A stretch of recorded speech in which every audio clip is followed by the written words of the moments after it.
All right, the house is now divided. We had to do this together, y'all.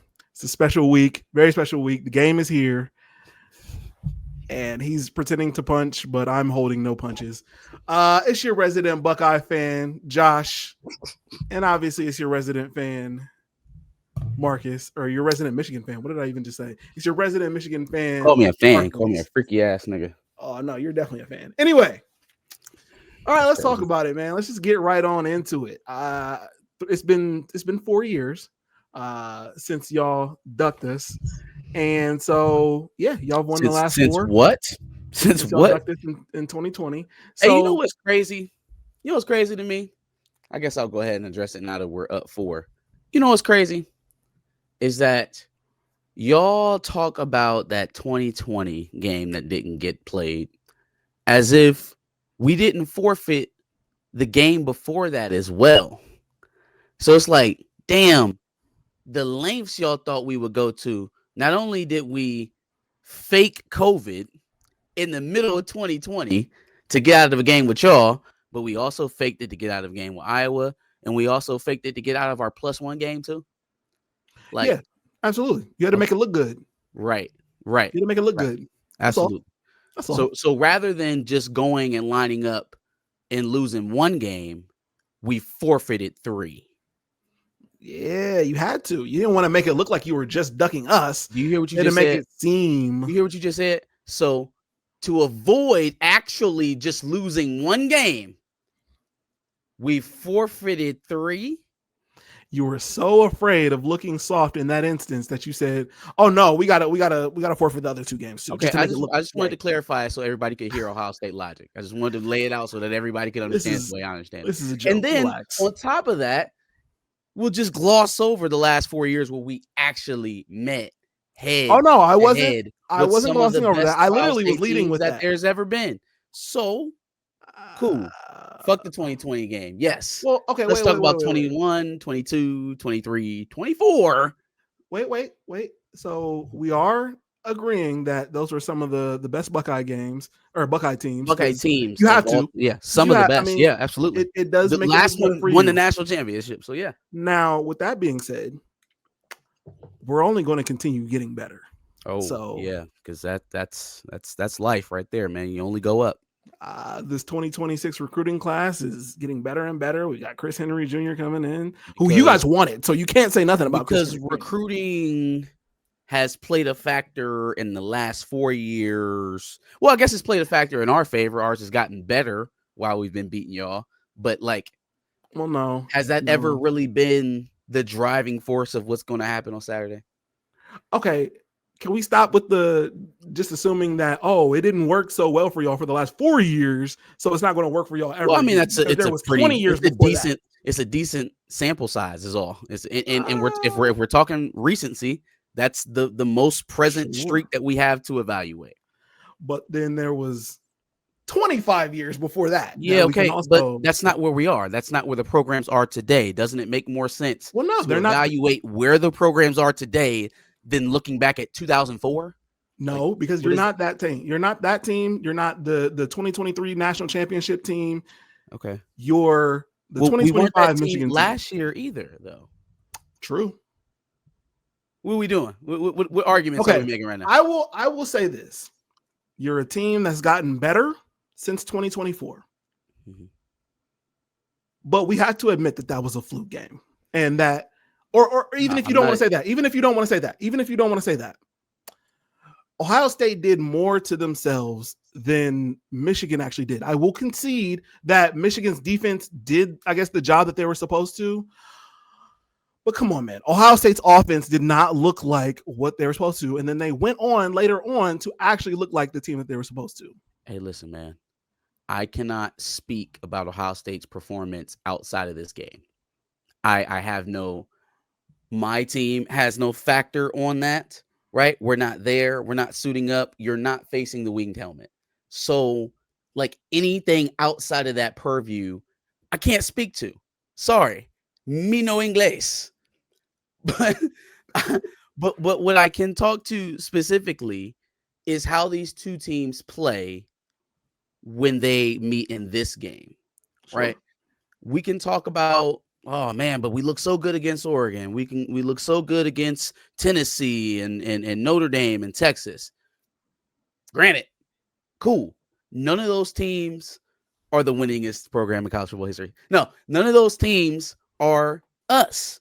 And so when we sit up here and we talk about, well, Ohio State's offense last year didn't look the way that they looked all year. Odd, but not odd. Because again, this game is different from every other game in the year. And I don't know how many times we have to run head face into this same. I feel like this is Groundhog's Day. This is absolutely Groundhog's Day. You would think that, the national championship, well, no, it's only going to embolden you guys. So it's not that it would change anything, but we've run this scenario for the last 4 years. Oh, y'all not as good as us. We got this, we got that, we got this player, we got that player. How you gonna guard him? How you gonna guard him and him? How you gonna stop him, and him? And somehow we line up. The game's tight. The game goes to the fourth quarter most of the time. And then what? Okay.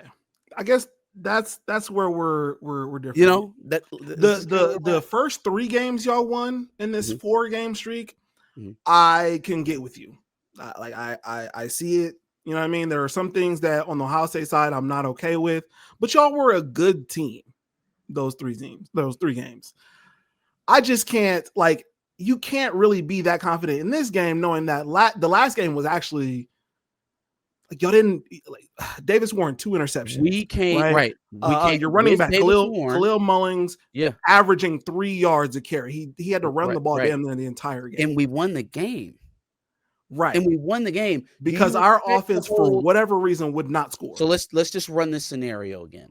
Do we get less than 50 passing yards and 2 interceptions from Bryce Underwood, even if the defense plays lights out? Wait, no, I think he had 90 something yards. Who are you talking about? Davis Warren.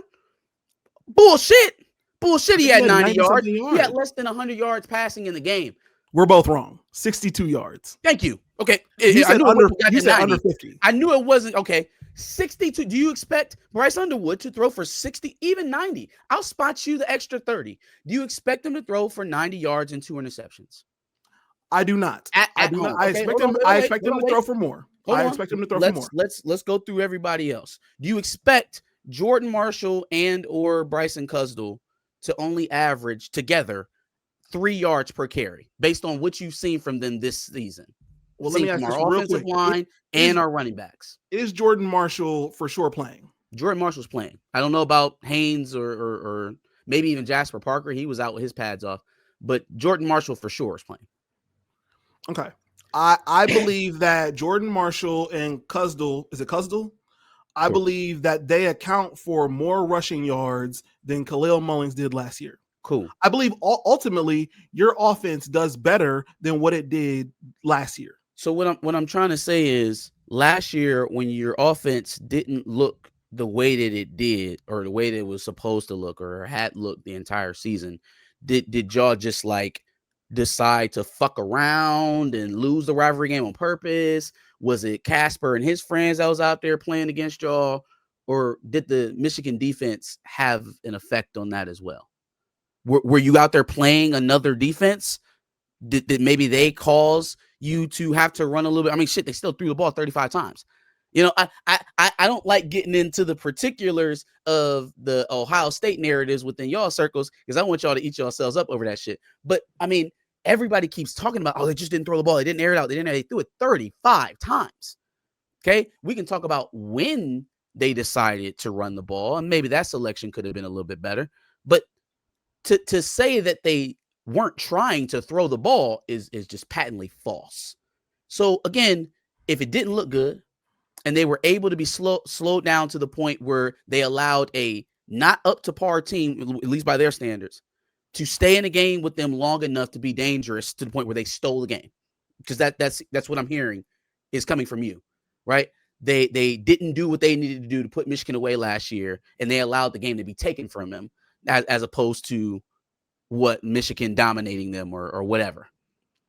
So if that's the case, and they allowed that to happen last year, and most of the factors, other than, two all-time great defensive tackles in the middle, are either same or slightly better, because, again, we did that game without Will Johnson, did it without Rod Moore. Why shouldn't I be confident? Not, oh, no, we're going to blow them out. I never say shit like that. I never say we're going to put 3 touchdowns on y'all, even when we did it. Didn't call it. Why exactly shouldn't I at least be confident? Okay. So I did agree that I feel like Bryce Underwood would have a better game than Homeboy did last year. I did agree that they will probably account for more rushing yards than they did last year, because pretty much everything was put on Khalil Mulling's back. He ran 32 times, I think. However, I don't think Bryce Underwood will have that much of a better scoring performance. I think he will look confused a lot at times because this defense is going to have him shook. And so even though he may have a better performance by way of more yards and maybe less interceptions, it's not going to be a much more game-changing performance than what Homeboy had. And while I do think maybe you'll have more rushing yards because hopefully you'll have a better attack from, I guess, multiple running backs, I don't think it'll help you guys score the ball that much more. Even if you guys do make some solid runs, I don't think you'll score that often. I don't think it'll pan out for you much more than it did last year. You scored 13 points, maybe instead of 2 field goals this time, because I don't know what the fuck Zavada's been doing lately. It may be 14 points, right?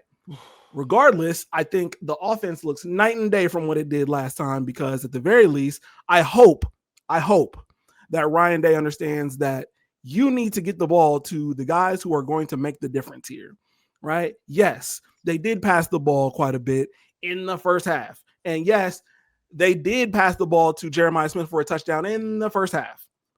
But brother, that did not look the same in the second half. Will Howard didn't look the same in the second half. Okay, let's talk specifics a little bit then. In that regard. Are they supposed to just chuck it into double coverage every time because it's Jeremiah Smith and we think he's supposed to be doing something that we're taking it away? So again, that's again, I don't want to give up the sauce, but no, when y'all say that, it's like you say it like he's single covered out there, and we're making the conscious decision that we're going to beat Michigan on the ground, so we're going to avoid single coverage with Jeremiah Smith, and we're going to run it right into the tackles. Well, okay, what if you have an RPO system and we're fading, or we're mixing coverage? We may go quarter, half, or we might just have a roof on the defense with 2 high safeties, and there is no direct throw the ball to Jeremiah Smith. What if we do that again?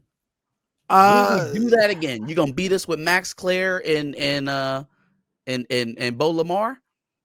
Is that how it's gonna go down? I seem to believe that there was a team that we played twice since playing y'all last time that has taken Jeremiah Smith somewhat out of the game. We talked about this. They're not us. We talked about this. They're not us. I can't account for why you're able to do things against other teams that you're not able to do against us. They beat Oklahoma. Okay? Who are you talking about? A lot. Texas. Fam, I don't give a shit about a Texas, especially after they passed them in the rankings this week. Okay, I don't care. They're not us. I think y'all are. Close. Wait. Do you think that if we were at y'all's place in a 1-score game in the fourth quarter, that we just gonna let y'all run off with it like y'all did against Texas 14-7? I know you don't think that, because we literally just saw that scenario last season, last November, with a much less talented team than Texas brought into town. And I was trying to establish that doesn't mean anything. I was just trying to establish it doesn't mean shit. You saying that y'all did something versus double coverage versus Texas doesn't mean that it's going to be successful. And I'm not saying that we're going to shut them down either.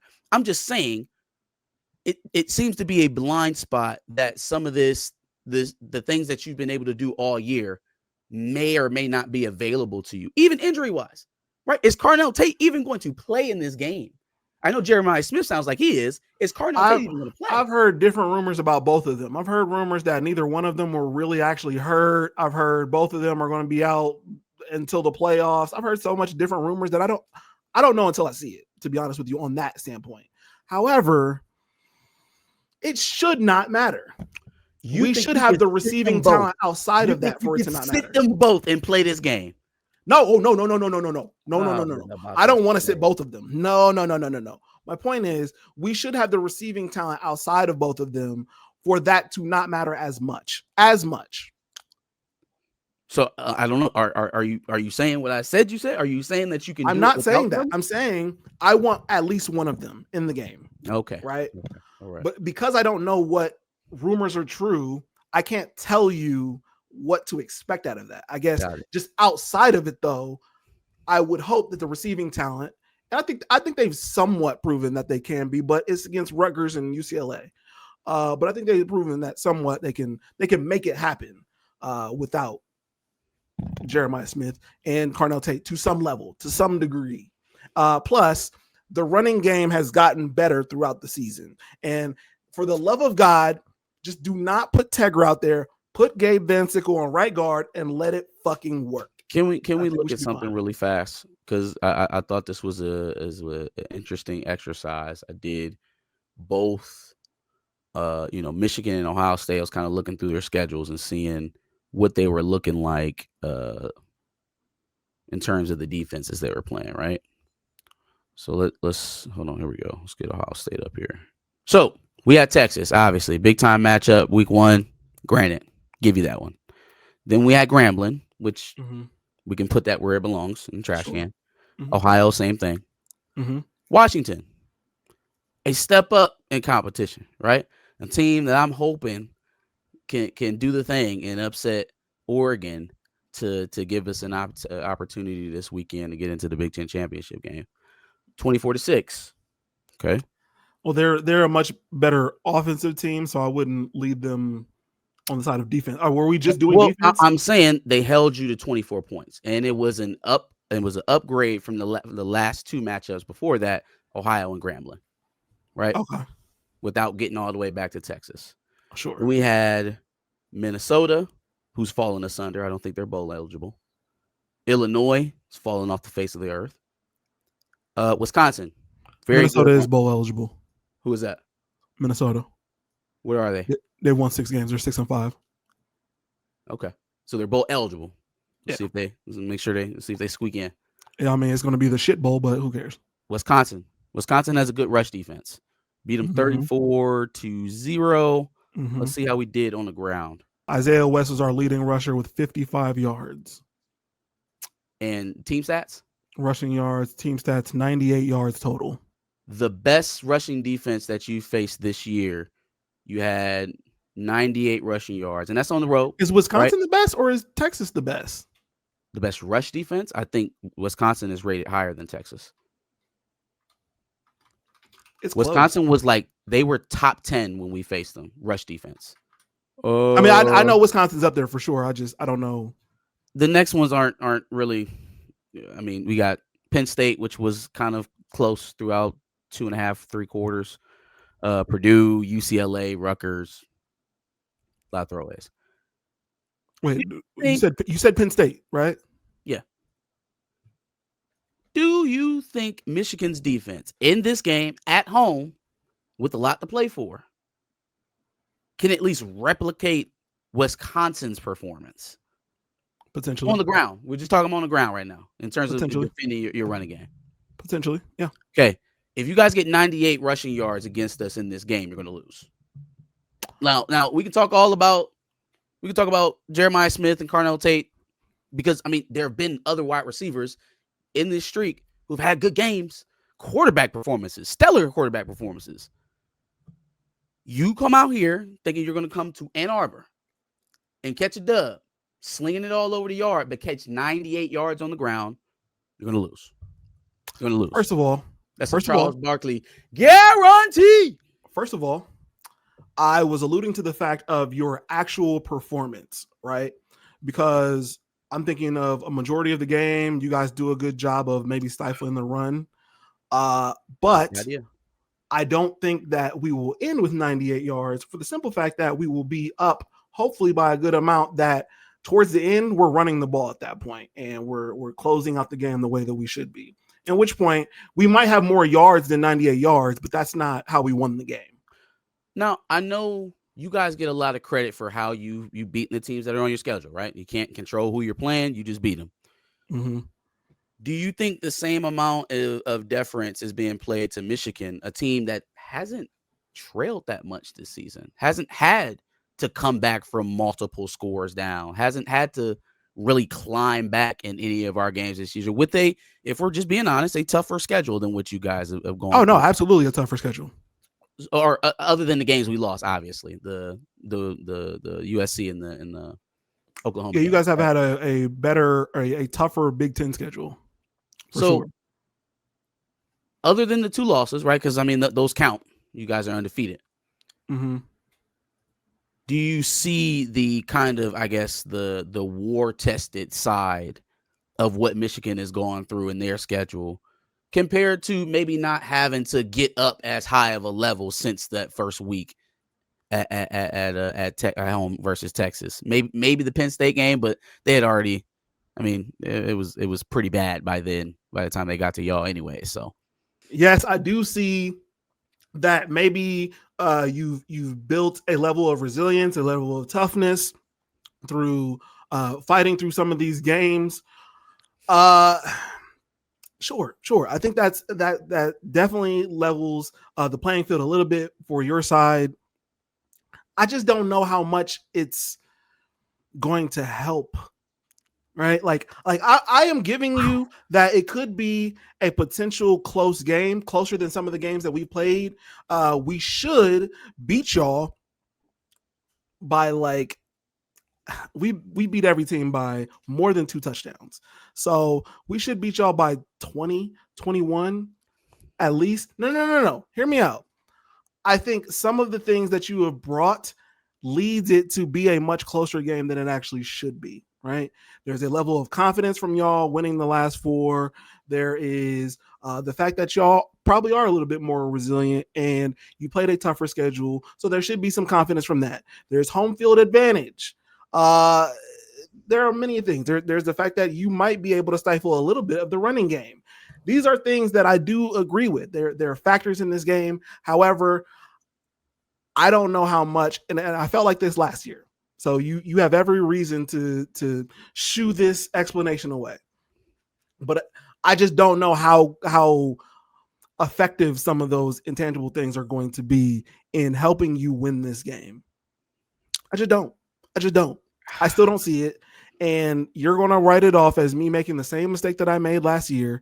But the fact of the matter is, you absolutely have a better offense. You absolutely have home field advantage. You have a worse defense. We have a much better defense than we had worse last than year. last year? You said it's worse? You have a worse defense. Again, I don't think we have the first round talent on this defense. I don't. Okay. Well, here's the difference. That first round talent is not there anymore, right? I feel like you have a lot of the same players from last year. Okay, so then except those players. Help me out then. So then the 8.5 sacks from Derek Moore mean nothing. The 4 that we got from Jayshon Barham. Jayshon Barham was there last year, was he not? Ernest Hausman was there last year. He was playing in the middle. Yeah. I mean, where's the worse? Like, where did we get decidedly worse? Obviously, we lost some top end guys who are not just going to dominate their way through, but who's running the ball? Did I say Miles worse? No, but you're worse. Your defense is worse. Okay. I mean, I guess it's your opinion. I guess I'll have to take it. From my standpoint, I think this is a game offensively where they're going to be able to run the ball to a certain degree. That's at least something that they can hang their hat on. To what degree is going to be determined by how much balance they have. Right? So finding ways to throw the ball that you can work consistently whether that is, RPO game with Bryce, a lot of drop back passing last week versus Maryland. Definitely, I think they'll test that early, and then having some quick shot things to slow down Reese a little bit when they try to put him on the edge, tunnel screens, slip screens, bubbles, stuff that they kind of been running all year. I would run that a lot early to slow the pass rush down, and then make them contend with the running game, right? Make them go to that 4-4 front where they put Caleb Downs in the box and really make them leverage against it early. Make them tip their hand. That'll be one way that you can kind of beat the shift in formations and disguising coverages. Well, if you're gashing them, then they can't do as much as that. They can't be as creative if you're walking down the field. And that's the idea, right? Possess the ball, limit possessions. I guess the other half of the rivalry believes that their victory is in the air. We're on the complete opposite spectrum of that. I think we go ahead and get 200 yards and we win our 5th in a row. Okay. Question. Well, I have a question. I'm gonna get to it. Bryce Underwood has not seen anything like this defense. In the way that Patricia has schemed some of these really athletic players, Bryce Underwood has not seen. The closest one to it would be Oklahoma. Run defense wise is probably Wisconsin, but overall talent and everything else is probably Oklahoma. Add that to the fact that it's possible, and I guess I want your thought on this, that Matt Patricia has something up his sleeve potentially scheme-wise that nobody has seen from Ohio State yet.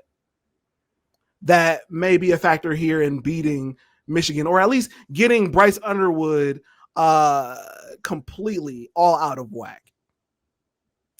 Is that possible? I mean, I think that's more of a threat to us if we are leaning into the pass more than the run. I think if things are going our way, the run is dictating when we pass. That's leading the horse if things are going the way we want it to. Now, if they stifle the run, then now obviously we're in dangerous waters, and we kind of just gotta kind of go as it comes and try to open things up in other ways. +1 runs with the quarterback, like I said, RPO, that kind of stuff to try to open things up. But first instinct says that they're going to try and move them off of the ball early and really neutralize the pass rush, so that by the time that we even need to worry about that, they've it's kind of like body blows in a boxing fight. You work them down, you work them down, you work them down. Now when we go 5-step drop deep play action, we got time to get it there, right? It's not the same as if you would have called that in play 3 or play 4 of the drive. So I think play sequencing is going to be a bit of a chess match between Chip Lindsey and Matt Patricia, but how well they're able to disguise their defense is going to depend partially on how well they're stopping the run. If they're not stopping the run well, then they have to tip their hand. That'll be advantage Michigan. And I guess I'll end with this point. And I'm aware that there's some context here, mainly that I guess Ohio State really hasn't played anybody.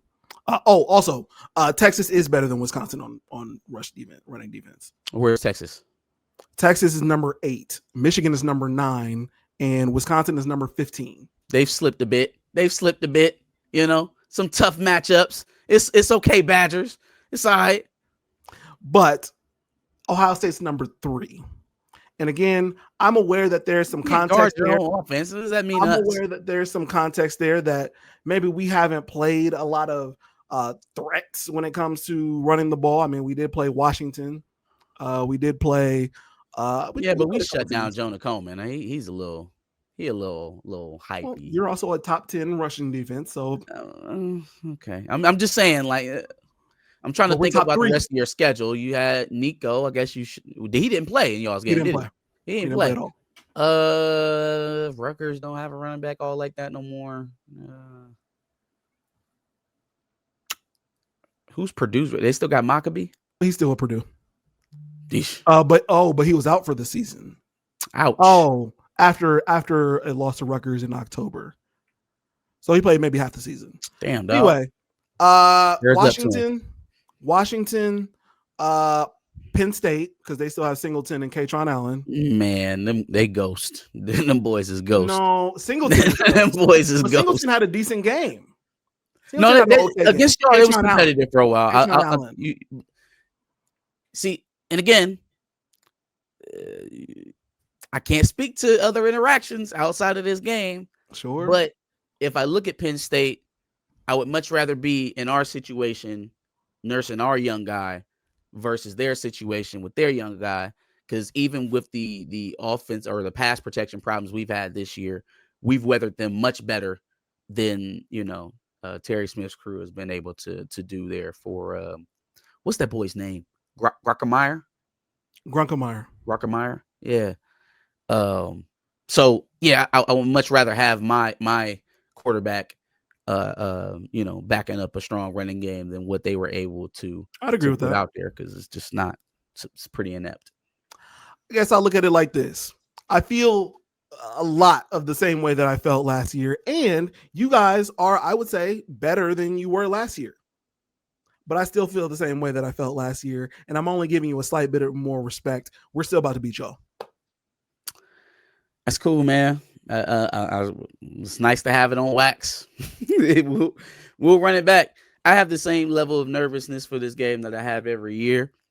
I count it as a how should you say it? I count it as being fortunate to be on a streak, right? I'm trying to put all my good karma out into the universe, right? Because at some point the dam's got to break. And if it wasn't 3 in a national championship, if it wasn't 4 in one of the worst seasons that we've had in the last decade, then, hopefully number 5 will be the come to Jesus moment, that gets them on a hardball shit where it was like, we either going to beat them or die trying. Let's go get them. Beat them or cheat. Well, there's that. You can also cope with that. I heard it tastes good in Columbus. Okay. Anyways, look, it tastes great. Hope they're brewing it at what's Stu's your quarterback Braxton Miller's distillery in Dayton. They're brewing cope. Look, you guys will have a better shot at this in 2 years when we come back to Ann Arbor, but not this time. Not this time. Bryce will be a junior. Maybe you'll have a little bit of a better receiving core, but not this time. It's not happening. Well, folks, that's about it. Y'all let us know what y'all think. Catch us on Saturday before the game. Myself, Maze, Maniac, Johnny, Josh will all be there. Did you hear that Maze changed his name to Scarlet Madman? That's not his name. Anyways, I didn't hear that. We'll see y'all. Like, share, and subscribe. Happy Rivalry Week. Happy Hate Week. Happy Thanksgiving. Happy Thanksgiving. Because we about to feast on some Wolverines. Peace. Oh, my God.